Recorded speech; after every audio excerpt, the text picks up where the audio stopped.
Europe 1, il est 8h36, l'heure de la revue de presse. Avec Natacha Polony. Bonjour Natacha. Bonjour Thomas, bonjour Julie et bonjour à tous. Ce matin, une de vos journaux, chacun retient son souffle. L'écho républicain, objectif urne, la nouvelle République municipale, incertitude en tête des sondages. Et Libération, abstention, le piège.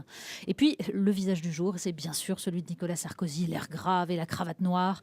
En une du Figaro, Nicolas Sarkozy, ce que je veux dire aux Français. Et les autres journaux qui reprennent le texte de l'ancien président.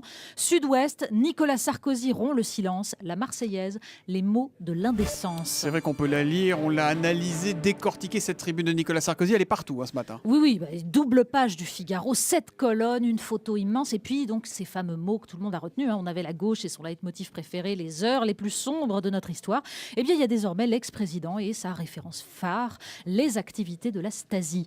Dans le Télégramme, Hubert Coudurier ironise, ayant trouvé peu de monde à l'UMP pour le défendre, hormis son fidèle Sancho Panza Hortefeux, Don Quichotte Sarkozy a donc décidé d'enfreindre son vœu de silence et de prendre la plume.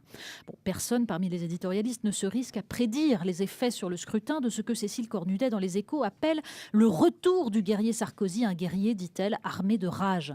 Mais dans l'éclair des Pyrénées, Michel Bassy dresse un bilan ravageur, secret de l'instruction violée, présomption d'innocence bafouée, ou quand des journalistes, écrit-il, ne se contentent plus d'être des informateurs de l'opinion, mais se veulent des acteurs de l'événement, jusqu'à n'en donner que les éléments qui correspondent à leur thèse. Comme l'écrit Jacques Camus dans La République du Centre, l'opinion, elle, a plutôt décrété match nul, la balle aux extrêmes. Et on a envie de dire, et les municipales dans tout ça, Natacha. Mais oui, une chose semble sûre, le dégoût des Français qu'ont diagnostiqué les sondeurs ne devrait pas s'atténuer. Alors le premier parti de France dimanche soir, ce sera l'abstention, c'est ce que prédisent Libération et le Figaro.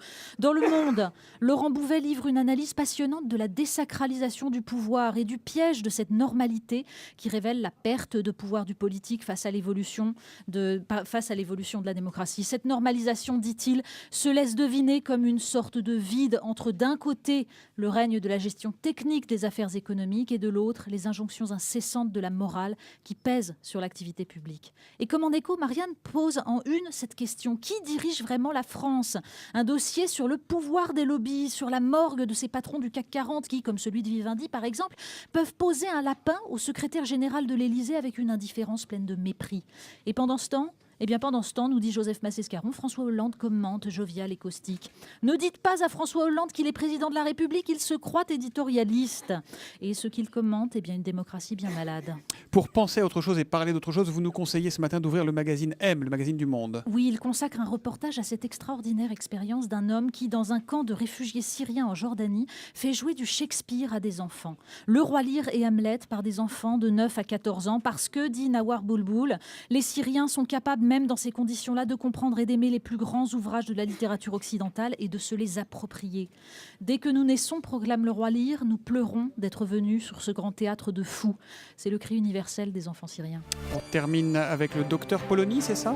Allô, oui. docteur ? Mon toubib s'appelle Google. Alors ça, c'est le titre d'un dossier de Marianne sur la bobologie sur Internet, entre rendez-vous d'hypocondriaques, communautés de malades qui se soutiennent, avec ces quelques perles glanées sur les forums parmi les questions des malades.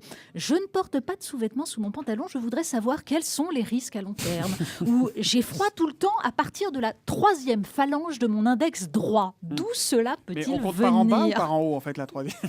C'est toute la question. Ouais, voilà. Alors ne vous faites pas d'illusions. Si vous avez mal à votre démocratie, ou si vous souffrez d'abstentionnisme aigu, pas sûr que ce soit là que vous trouviez les réponses. Et en tout cas, un petit rappel quand même, c'est la soirée Europe 1 des municipales dimanche soir à partir de 19h30 et toute la soirée avec Nicolas Poincaré, Wendy Bouchard et tous les reporters d'Europe 1 qui seront sur le terrain. Vous aurez tous les résultats, les analyses, les commentaires. Merci Natacha Polony.